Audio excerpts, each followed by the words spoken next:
I handed my husband to a 23-year-old student because our marriage felt dead. I watched them fall in love in my own bed and told myself I wanted it.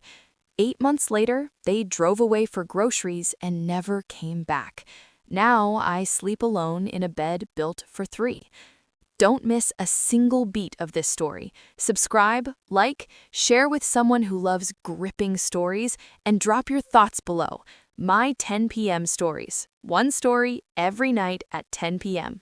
My name is Caladia. I'm 71 years old, and I've spent the last 20 years dying in a house where I destroyed everything I loved. This is about the night I decided boredom was worse than betrayal, about inviting a beautiful student into our marriage bed and watching her consume my husband bite by bite while I smiled and poured the wine, about learning that some punishments don't end when the crime is over. They compound with every breath you take afterward. David and I graduated university together 48 years ago. He was the kind of handsome that made other girls jealous. Sharp jawline, easy smile, the confidence of someone who'd never been told no. I remember the day he proposed, down on one knee in Grant Park, the lake stretching behind him like we owned the whole world. We built what everyone called a perfect life. 2 daughters, stable careers, me teaching English literature at Northwestern, him climbing the ranks in finance. A colonial house with beveled glass windows that caught the morning light just right, making everything look golden and blessed. By our 25th anniversary, perfection had calcified into routine. Our daughters, Maya, 23, and Sarah, 21, had scattered to opposite corners of the world, Maya chasing tech opportunities in Shanghai, Sarah building a marketing career in Dubai. They texted every few weeks. "Hi, Mom, doing fine, love you." 3 sentences that said everything and nothing. I'd stare at those messages and feel the distance, not just in miles, but in the fact that they'd built lives that didn't need us anymore. David and I moved through our days like clockwork. He'd read the Tribune at breakfast, coffee cooling in his Cubs mug.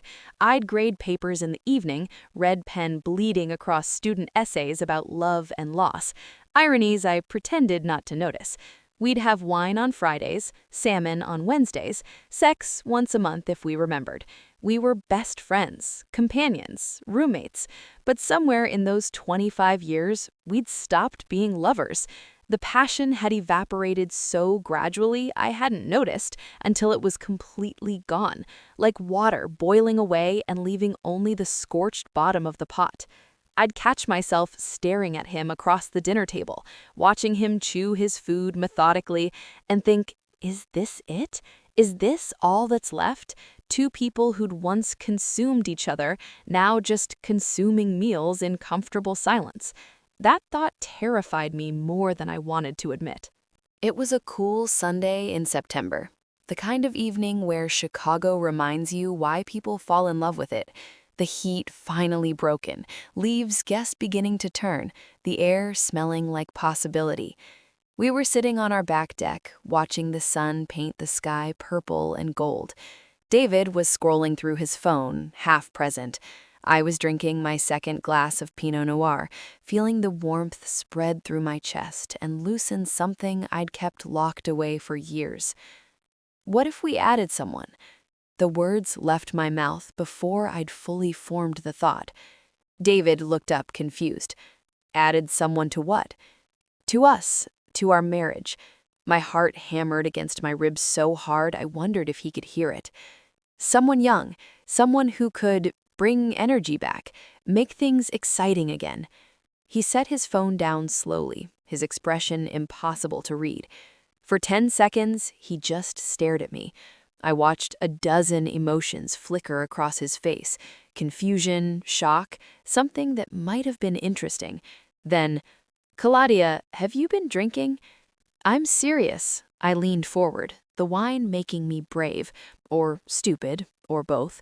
"We're not dead, David. We're not even old yet, but we're living like we are. When did we stop having fun? When did we stop wanting each other? When did you last look at me the way you did on our wedding night?" His jaw tightened. That muscle in his cheek that flexed when he was thinking hard pulsed twice. "You're talking about bringing another person into our bed." "I'm talking about bringing life back into this house." My voice cracked. "I'm talking about feeling something again before we're too old to feel anything at all." The conversation lasted 3 hours. He argued, I persisted. He called it insane, I called it evolution. Somewhere around midnight, with the wine bottle empty and the Chicago skyline glittering in the distance, something shifted. I saw it in his eyes, the spark of curiosity, the hunger I hadn't seen in years. He was considering it. David resisted at first, called it insane, dangerous, a fantasy that would destroy us. But I'd planted the seed, and over the following weeks, I watched it take root like something toxic and compelling. He'd bring it up casually over breakfast. If we were serious, which we're not, what would that even look like? We established rules. It had to be a woman first, my stipulation, because I needed to feel in control of something I was already losing control of. Someone young enough to bring energy, but mature enough to understand complexity. Someone without family entanglements in Chicago who might complicate things. Someone we could trust, though looking back, I'm not sure I understood what trust meant anymore. I taught English literature at Northwestern. Every semester, 100 faces blurred together. Eager freshmen, jaded seniors, graduate students pretending to understand Proust.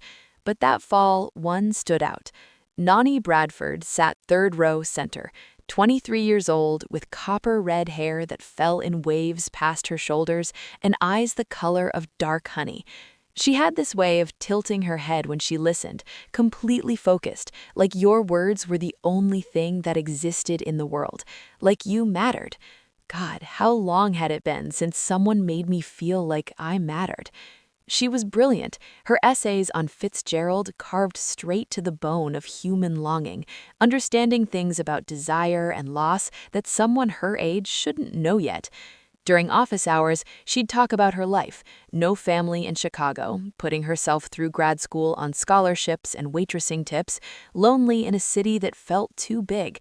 She'd sit in the chair across from my desk, tucking her hair behind her ear, and I'd think, vulnerable, hungry for connection. Perfect. After a month of careful observation, watching how she interacted with other students, noting that she ate lunch alone, confirming she had no boyfriend, no close friends, no one who'd miss her if she disappeared into our lives, I invited her to our house for dinner. Nony arrived wearing a green dress that made her hair look like fire. David opened the door, and I watched his pupils dilate, that microsecond of pure male appreciation, before he caught himself and extended his hand professionally. But I'd seen it, that flicker of want. It made my stomach tighten with something between satisfaction and fear. "Nony, so glad you could make it. Caladia's told me so much about your work." We ate roasted chicken with rosemary and drank wine, a burgundy I'd been saving for something special, though I couldn't have told you what made this special beyond the fact that we were auditioning someone to join our marriage. Nony was charming, funny, self-deprecating in that way young people are before life beats the confidence out of them. She told stories about her undergrad years at a small Michigan college, about her dreams of becoming a writer, about the novel she was working on in secret. David laughed more that night than he had in months. Real laughter, not the polite chuckle he'd perfected for faculty dinners. I studied them both, like a scientist observing an experiment. The way Nony's gaze would linger on David's hands when he gestured. The way David sat up straighter, told better stories, became a more interesting version of himself. The man I'd fallen in love with decades ago suddenly became visible again. The way they leaned toward each other when they talked, closing the space between them without realizing it. After dinner, we sat in the living room. Tchaikovsky's Symphony No. 6 played softly from our old stereo, the Patatique. How fitting. Nony curled into our leather armchair with her wine glass, shoes kicked off, legs tucked beneath her, looking utterly at home, like she'd always been here, like the chair had been waiting for her. "This house," she said, gazing around at our bookshelves, our art, our accumulated life. "It feels like love lives here." David caught my eye across the room.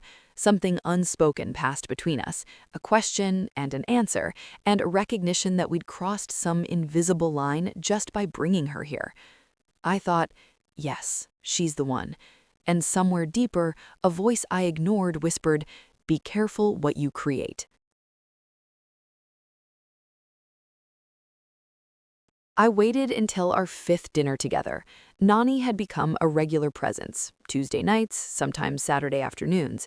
She'd grade papers in our kitchen, her red pen moving across student work while I prepped vegetables. She'd ask David about his work in finance, actually listening when he explained market trends and portfolio strategies, things that made my eyes glaze over but seemed to fascinate her. She'd laugh at my terrible jokes, the kind David had stopped finding funny years ago. The house felt different when she was there, lighter, younger, like we'd opened windows that had been sealed shut and fresh air was finally circulating again. One Tuesday evening, after David excused himself to take a call from a client in Singapore, I poured Nony another glass of wine and sat across from her at our dining table. My hands were shaking slightly. I pressed them flat against the wood to steady them. "There's something I need to discuss with you, something unconventional." Her honey-colored eyes met mine, curious but not alarmed. She set down her essay she'd been reading, gave me my full attention the way she always did. I laid it out carefully. Honestly, David and I had a strong marriage but had lost something vital. Passion, excitement, the feeling of being alive in our own skin. We wanted to explore bringing someone into our lives romantically, intimately, permanently. Someone who could be a partner to both of us. We'd chosen her. The color drained from her face. She set down her wineglass so hard it sloshed, red drops spattering the table like blood. "Professor Morrison, She stood abruptly, her chair scraping against the hardwood. "This is completely inappropriate. I'm your student." "Former student," I corrected gently, though my heart was hammering. "The semester ended last week. You're not my student anymore." "That doesn't—" Her voice cracked. "You're asking me to, what, sleep with both of you? Live here? This is insane. This is—" She grabbed her coat from the back of her chair, hands fumbling with the fabric. "I thought you were my friend. I thought— God, I'm so stupid." "Nony, please." But she was already at the door. She left without looking back, and I sat there staring at the wine stains spreading across the table, wondering if I'd just destroyed everything. I didn't stop her. Couldn't. What would I have said? 3 days passed, then a week. I assumed I'd destroyed whatever fragile connection we'd built. David was furious with me for pushing too hard, too fast, for being so blunt when we'd agreed to ease into the conversation. We fought about it, our first real fight in years, which almost felt good until I remembered what we were fighting about. "You scared her off," he said. "We had something good and you ruined it." But I'd seen the way he looked at her. He wasn't angry that I'd propositioned her. He was angry that she'd said no. Then, on a rainy Thursday evening, our doorbell rang. Nony stood on our porch, soaked through, mascara smudged into dark shadows beneath her eyes. Her copper hair hung in wet ropes. She looked like she'd been walking in the rain for hours. "Can we talk?" We sat in the living room, all three of us, and she explained. She'd been angry at first, violated, disgusted. She'd gone home that night and cried, felt used and manipulated. But the anger had given way to something else over the following days. Curiosity, loneliness, the realization that she'd been happier in our home than anywhere else in Chicago, that when she was here, she felt seen in a way she'd never felt before. "I've been alone my whole life," she said quietly, staring at her hands. "Bounced between foster homes until I aged out at 18, put myself through school working 3 jobs. I've never had this." She gestured around our living room at the warmth, the books, the life we'd built. "People who see me, who wants me around not because I'm useful, but because I matter, because I'm enough just by existing." Her voice broke on that last word. David leaned forward, his face full of concern and something else, hunger. "I don't have a family, Professor Morrison. I don't have anyone. And being here with you both," she looked up, her honey eyes wet, "I've never felt less alone." She looked between David and me. If we do this, I need to know it's real, that you're not just bored and I'm some experiment you'll discard when it stops being interesting. I need to know you want me, not just my youth or my body, but me." David reached across and took her hand. His thumb stroked across her knuckles, gentle, possessive. "We want you, Nony, truly." I watched their fingers intertwine and felt something I hadn't expected. Relief. Pure, flooding relief. Like I'd been holding my breath for weeks and could finally exhale. I should have recognized that feeling for what it was, the relief of getting what you want before you understand the cost. Stay with me, this story is just getting darker. Subscribe now and don't miss the rest of tonight's tale at 10 p.m. We moved slowly. Boundaries established, then carefully dissolved like sugar in warm water. Nony officially moved into our guest room, her boxes stacked against the wall, her clothes hanging in the closet. But within 2 weeks, that room sat empty, becoming nothing more than storage for the life she'd left behind.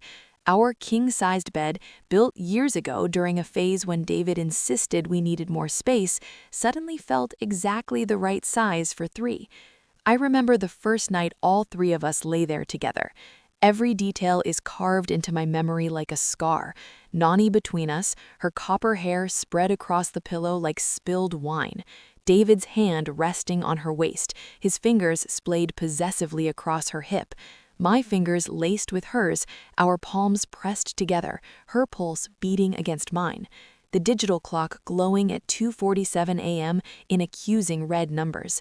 Outside, Chicago traffic hummed its endless song, distant sirens, the rumble of the L train, the white noise of a city that never fully sleeps. "Are we terrible people?" Nony whispered into the darkness. Her voice was small, vulnerable, the voice of someone who knew the answer but needed to hear a different one. "Probably," David said, and we all laughed. Quiet laughter that felt sacred somehow, conspiratorial, like we'd discovered a secret the rest of the world was too afraid to find. I should have paid attention to how easily that laughter came, how comfortable we were with being terrible together. The early weeks were intoxicating. We'd cook elaborate meals together, coq au vin, homemade pasta, Thai curries that filled the house with the smell of lemongrass and ginger. The kitchen was filled with music and wine and Nony's bright laughter, the kind that made you want to laugh too, even if you didn't know what was funny. We'd debate philosophy and politics and whether Hemingway was overrated, our conversations stretching past midnight, ideas flowing as freely as the wine. We'd fall into bed exhausted and wake up tangled together, limbs intertwined, unable to tell where one person ended and another began. David transformed before my eyes. The gray-faced man who'd sleepwalked through our marriage disappeared. He started running again, his body tightening, years falling away. He told jokes, actual jokes with punchlines, not just dry observations. He planned weekend trips to Michigan wineries and small-town festivals. He touched me again with intention rather than habit, his hands on my shoulders when he passed behind my chair, his kiss in the morning no longer perfunctory but present. And the way he looked at Nony, God, the way he looked at her, like she was the sun and he'd been living in winter for decades. Nony thrived too. She glowed with a luminescence that seemed to emanate from somewhere deep inside. Her writing improved dramatically. Her professor commented on the sudden maturity and emotional depth in her work. Her confidence soared. She'd walk into a room and own it, her shyness replaced by self-assurance. She started dressing differently, wearing colors that made her hair flame, makeup that emphasized those honey-colored eyes. She called us her family, said it casually one night over dinner, reaching for the bread basket. "I'm so glad I have a family now." David beamed. I smiled and squeezed her hand. I should have seen the danger in that word, should have recognized that family meant permanence, that she wasn't playing at this, she was building a life, our life, and in building hers, she'd eventually have to demolish mine. Small things shifted around month 4. Things so subtle, I'd tried to convince myself I was paranoid. Nony and David developed inside jokes I wasn't part of, references to conversations I hadn't been present for, shared looks that excluded me completely. They'd be laughing in the kitchen and go quiet when I entered. Not guilty quiet, just exclusive, like I was interrupting something private. I'd catch them in small intimacies that pierced me like tiny knives. David's hand brushing hair from her face with such tenderness, it made my chest ache. Nony adjusting his collar before work, her fingers lingering on his lapel. Tiny gestures that felt rehearsed, like they'd done them 1,000 times when I wasn't watching, like they had a whole relationship that existed in the spaces between my presence. Am I imagining things? I asked David one night after Nony had gone to bed early, claiming a headache. We were lying in bed, just the two of us, for the first time in weeks, and the absence of her felt enormous. Imagining what? His voice was guarded. That you two have gotten closer? My throat was tight. That I'm becoming the third wheel in my own marriage? He kissed my forehead, a gesture that used to comfort me but now felt patronizing. She's half your age, Callie. Of course I'm not going to have the same dynamic with her that I have with you. That's the whole point, isn't it? Different energies. You said you wanted this. You wanted excitement. It made sense. His logic was unassailable. It didn't stop the cold feeling in my stomach, spreading like poison. I told myself it was jealousy, natural and manageable. I told myself the arrangement required flexibility, trust, emotional maturity. I told myself I was being unreasonable, possessive, everything we'd agreed we wouldn't be. I told myself everything was fine, as if I felt myself disappearing. But Noni's clothes had migrated completely into our closet, her dresses crowding out my blouses, her shoes lined up where mine used to be. Her toiletries colonized our bathroom counter, her jasmine shampoo and rosewater toner and expensive French moisturizer taking up more space each week. Her books overtook the living room shelves, her novels and poetry collections wedging themselves between David's financial texts and my literary criticism. Slowly, methodically, she was rewriting our house's DNA, replacing me molecule by molecule. By month 6, the power dynamic had fundamentally changed, and I could no longer pretend otherwise. Nony wasn't our guest anymore. She wasn't even our equal partner. She was a gravitational center, a sun, and David had fallen into her orbit completely. I was just a distant moon, cold and forgotten. They'd take walks together after dinner, just to stretch our legs, they'd say, inviting me with words, but not with their eyes. I'd decline, and they'd leave together, hands brushing, voices low. They'd return an hour later, flushed and animated, bringing the cold night air and something else, intimacy, secrets, a world I wasn't part of. David started working out again, his body tightening, muscles emerging from beneath middle-aged softness. He bought new clothes, slim-fit shirts, dark jeans that made him look younger. He grew out his graying hair in a way that suddenly looked distinguished rather than unkempt, and I realized Nony had been cutting it for him. He'd kiss me bye in the mornings like a brother kisses a sister. Affectionate, dutiful, bloodless.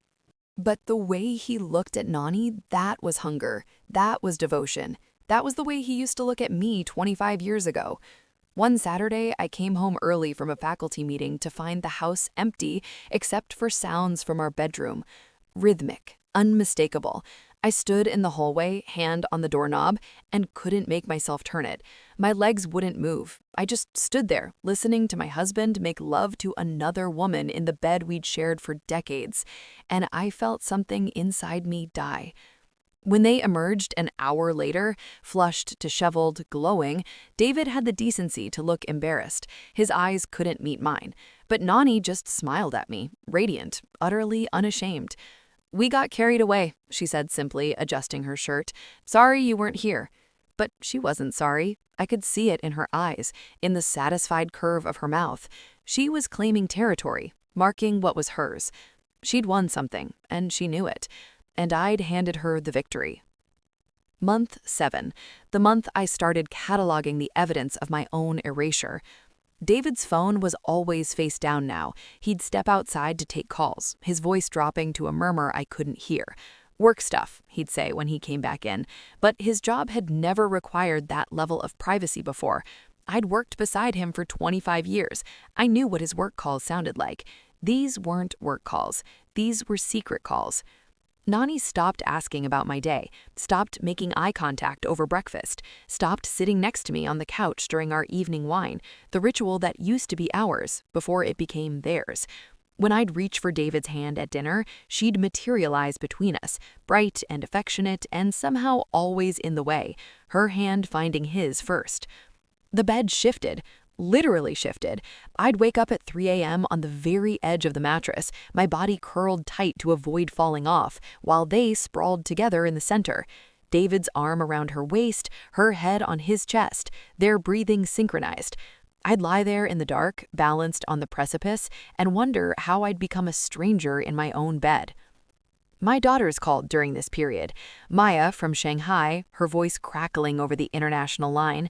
"Mom, you sound different. Are you okay? You sound hollow."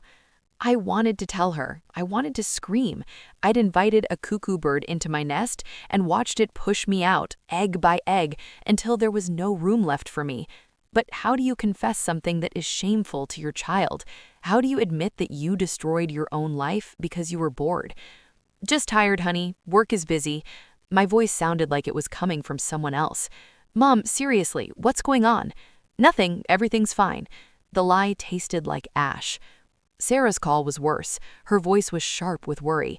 "Where's Dad? I've been texting him for days and he's not responding. Is everything okay?" "He's been distracted." The word felt too small for what was happening. Distracted with what? I couldn't answer. Couldn't say, "He's been distracted by the 23-year-old I invited into our marriage to make him feel young again. He's been distracted by falling in love with someone else while I watch helplessly from the sidelines." The silence stretched. Sarah sighed. "Mom, you're scaring me." "I have to go," I whispered and hung up before she could ask more questions I couldn't answer. The house I'd lived in for 23 years suddenly felt foreign. The furniture looked wrong. The walls felt like they were closing in. I'd walk from room to room and not recognize anything, like I was a guest in someone else's life, like I'd stumbled into a parallel universe where everything looked the same, but nothing was mine anymore. I created this. I'd orchestrated every step. I'd invited her in. I'd watched David fall for her and told myself it was what I wanted. I handed him to her on a silver platter and said, "Here, make him young again. Make him laugh again. Make him feel alive." She had. She'd done exactly what I asked. And in doing so, she'd made me irrelevant, replaceable, a ghost haunting my own life. Month 8. A Wednesday morning in May, the kind of morning that tricks you into believing in second chances. Chicago had thawed into that perfect spring weather where everything smells like possibility. Lilacs blooming in the neighbor's yard, fresh cut grass, the earth warming after a long winter. The kind of morning where you forget, just for a moment, that your life is falling apart. David came down for breakfast in a new shirt, salmon pink, something he'd never have worn before Nony. The old David wore blues and grays, safe colors for a finance guy. This David wore colors that made him look younger, alive, like someone trying to match a 23-year-old's energy. I noticed a new cologne too, something citrusy and expensive that I hadn't bought him. Nony stopped asking about my day, stopped making eye contact over breakfast, stopped sitting next to me on the couch during our evening wine, the ritual that used to be ours before it became theirs. When I'd reach for David's hand at dinner, she'd materialize between us, bright and affectionate, and somehow always in the way, her hand finding his first. The bed shifted, literally shifted. I'd wake up at 3 a.m. on the very edge of the mattress, my body curled tight to avoid falling off, while they sprawled together in the center. David's arm around her waist, her head on his chest, their breathing synchronized. I'd lie there in the dark, balanced on the precipice, and wonder how I'd become a stranger in my own bed. I'd been standing at the counter, making coffee for 3 the way I did every morning. The ritual was one of the few things that still felt normal. "I'll go after work," I offered, pouring cream into David's mug the way he liked it. "David and I can go now," Nony said quickly, too quickly. "You have that faculty meeting at noon anyway." Something in her tone made me pause. Too casual, too planned, like she'd rehearsed the words. I looked at David, waiting for him to meet my eyes, but he was already standing, stretching, avoiding my gaze. "Yeah, we can go now," he said. "Get it out of the way." David grabbed the car keys from the hook by the door, the hook where we'd hung keys for 23 years. "We'll hit Whole Foods, pick up stuff for dinner. Thai sounds good?" "Perfect," I said, watching them both, watching how Nony stood and moved toward the door without looking back, watching how David's hand hovered near the small of her back, not quite touching but close enough to claim her. Nony kissed my cheek perfunctory, like she was checking off a box on a to-do list. Her lips barely grazed my skin. No warmth, no meaning, just an obligation fulfilled. David waved from the doorway, a casual wave, the kind you give someone you'll see in an hour. "Be back soon." I stood at the kitchen window and watched our silver Lexus pull out of the driveway. I watched it pause at the stop sign. I watched it turn left instead of right, the opposite direction from Whole Foods. My heart lurched. Maybe they were taking a different route. Maybe they were stopping somewhere first. I watched the car disappear down the tree-lined street, swallowed by the spring morning, by the promise of a day that would never come. My coffee had gone cold in my hands. I looked down at it, black liquid with a film forming on top, and realized I was shaking. I poured it down the sink and stared at my reflection in the window, a 71-year-old woman, graying hair, lines around her eyes, looking back at me with an expression I couldn't name. Fear? Recognition? The face of someone who'd finally understood what she'd done. The house was so quiet. I could hear the refrigerator humming, the clock is ticking, my own breathing. That was the last time I saw my husband. That casual wave, that perfunctory kiss, that ordinary Wednesday morning that smelled like lilacs and possibility. The morning they left me forever. By 6 p.m., I'd called David 17 times. Each ring felt like a knife turning in my chest. Voicemail, that generic recording in his voice. Leave a message. So casual, so normal, like he was just busy, not gone. Nony's phone went straight to voicemail. Powered off, maybe, or she'd blocked me. I tried to remember the last thing I'd said to her. Had it been, "I love you," or just "drive safe"? Something so mundane it didn't deserve to be a last memory. By 9 p.m., my hands were shaking so badly I could barely hold the phone. I called every hospital in Chicago, Northwestern, Rush, University of Chicago Medical Center. No accidents reported involving a silver Lexus, ma'am. The nurses' voices were kind but indifferent. They had real emergencies to attend to. By midnight, I'd called the police. The officer who took the report sounded bored, like he'd heard this story 1,000 times.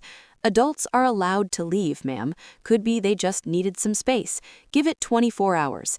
24 hours. I sat at our kitchen table and watched the clock.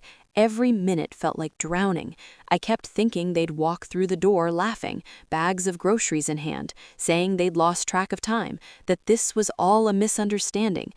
24 hours became 48. 48 became a week. David's phone was disconnected. That's when I knew. Not unreachable disconnected, deliberately severed. Nony's was too. I logged into their social media accounts, passwords we'd all shared in those early days of manufactured intimacy. Deleted. Every trace of them, gone. I filed a missing persons report. The detective looked at me with thinly veiled skepticism when I explained our arrangement. I could see the judgment in his eyes, this wealthy professor who'd played with fire and got burned. He took notes, but I knew he didn't care. I hired a private investigator, a grizzled man named Dennis who charged $200 an hour and looked at me like I was pathetic. He worked for 3 months, burned through $30,000 of my savings, and found nothing except the truth I'd been refusing to see. "They planned this, Mrs. Morrison." Dennis sat across from me in my living room, his folder thick with evidence of my own blindness. "Credit cards were unused for 2 months before they left.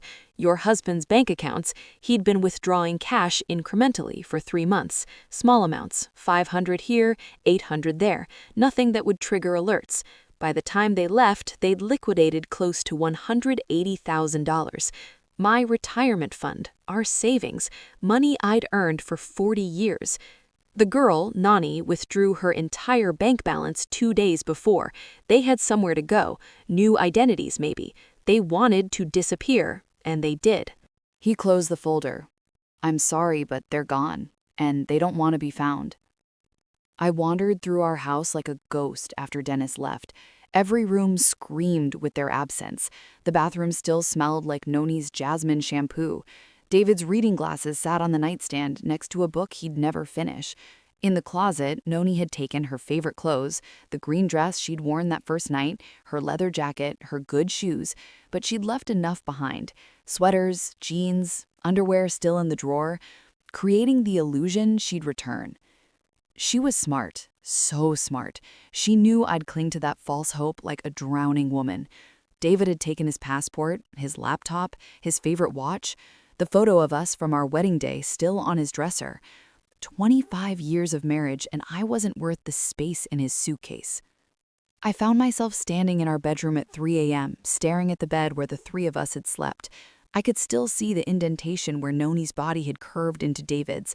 I pressed my hand into the cold mattress and felt something inside me shatter completely. My daughters flew home 4 days after they disappeared. They'd been frantic, calling constantly, demanding answers I didn't have. When Maya walked through the door, she looked at me like I was a stranger. Sarah couldn't even meet my eyes.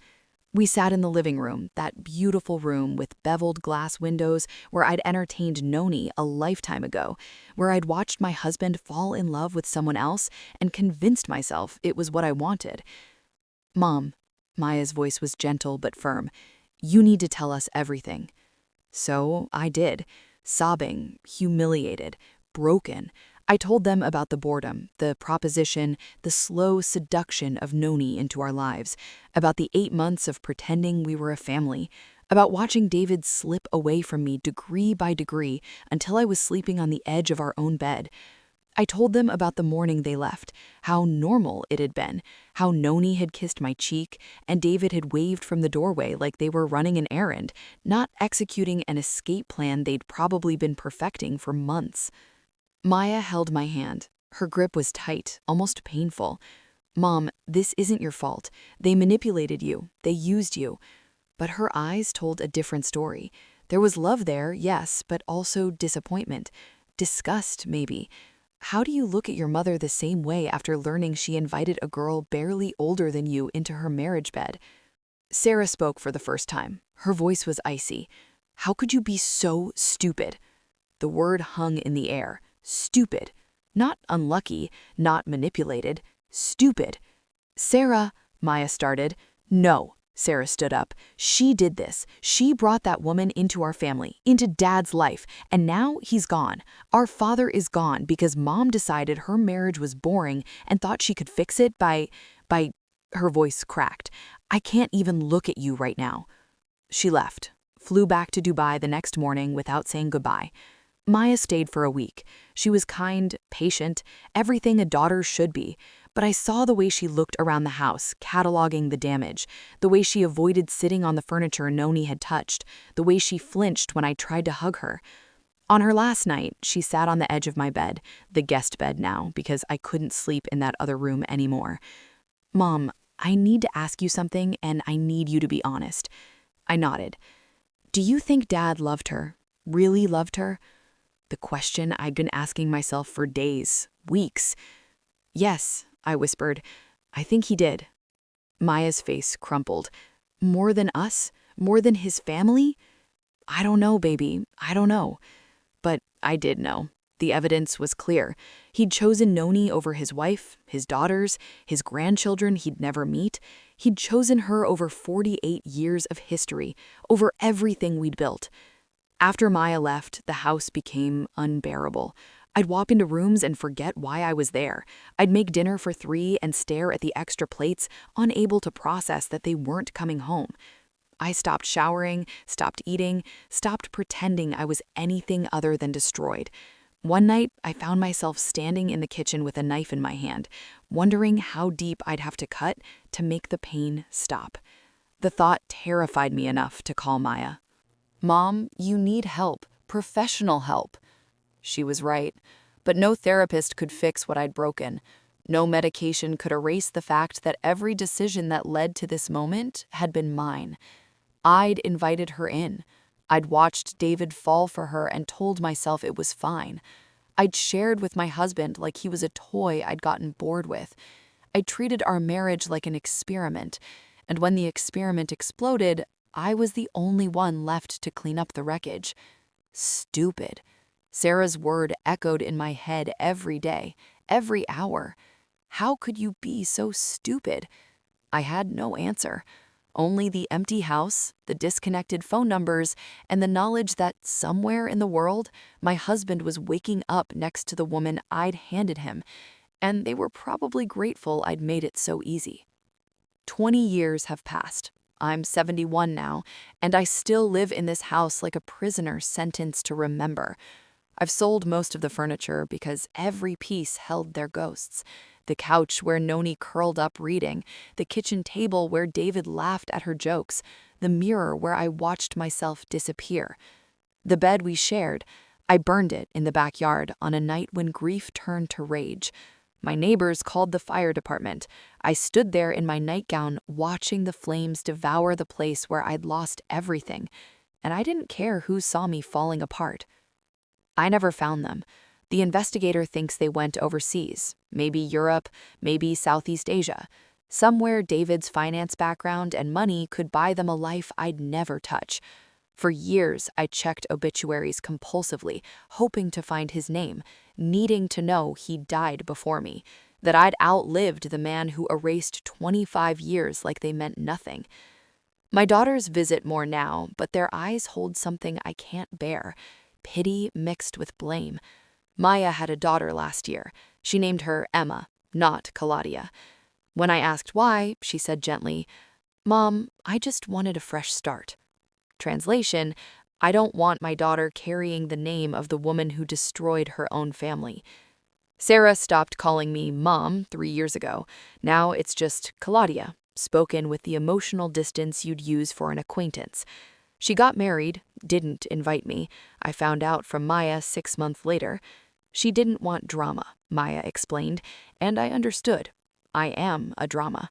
I am the cautionary tale they tell their therapists. I still teach. The university lets me because I've been there 46 years, and they don't know how to force me out. But my students look at me with barely concealed confusion. This shrunken old woman who forgets what she's saying mid-sentence, whose hands shake when she holds the textbook. I exist, but existing isn't living. It's just breathing and counting days.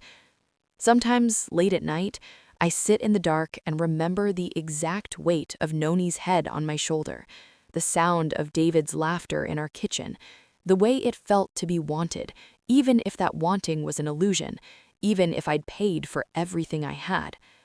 I wonder what I was really looking for when I suggested bringing someone into our marriage. Was it passion, or was it permission to destroy something that had become unbearable in its perfection? Maybe I'd wanted to feel something, anything, even if that something was painful. I got my wish. I feel it every day, in every empty room, in every silence. The third chair at our dining table sits empty. I should have removed it 20 years ago, but I didn't. It's my penance. My reminder that when you invite chaos into your life because you're bored, chaos doesn't just visit, it moves in, takes everything, and leaves you with nothing but the furniture of your mistakes. David would be 71 now, wherever he is, if he's still alive. Nony would be 43, middle-aged now, the youth she wielded like a weapon long faded. I wonder if the age gap has finally shown, if he looks at her crow's feet and sagging skin and remembers the 71-year-old woman he abandoned, if he feels regret. Or maybe they're still happy. Maybe they're laughing somewhere warm, drinking wine on a terrace overlooking the Mediterranean, and they never think about the woman they destroyed to get there. Maybe love born from betrayal can actually survive. Maybe I'm the only casualty that mattered. I'll never knowing, and that not knowing is the cruelest part of all. I'm 71 now, 20 years of waking up alone in a house that echoes with ghosts. I wanted to feel alive again, so I invited death into my marriage and called it love. Some mistakes don't end, they metastasize. I destroyed everything trying to save something that was already gone. That's my legacy. Some punishments are self-inflicted and eternal. About becoming your regret. If this story touched you, stay with me for the next one. Subscribe, like, share it with someone who would feel it, and leave your thoughts in the comments. My 10 p.m. stories. One story every night.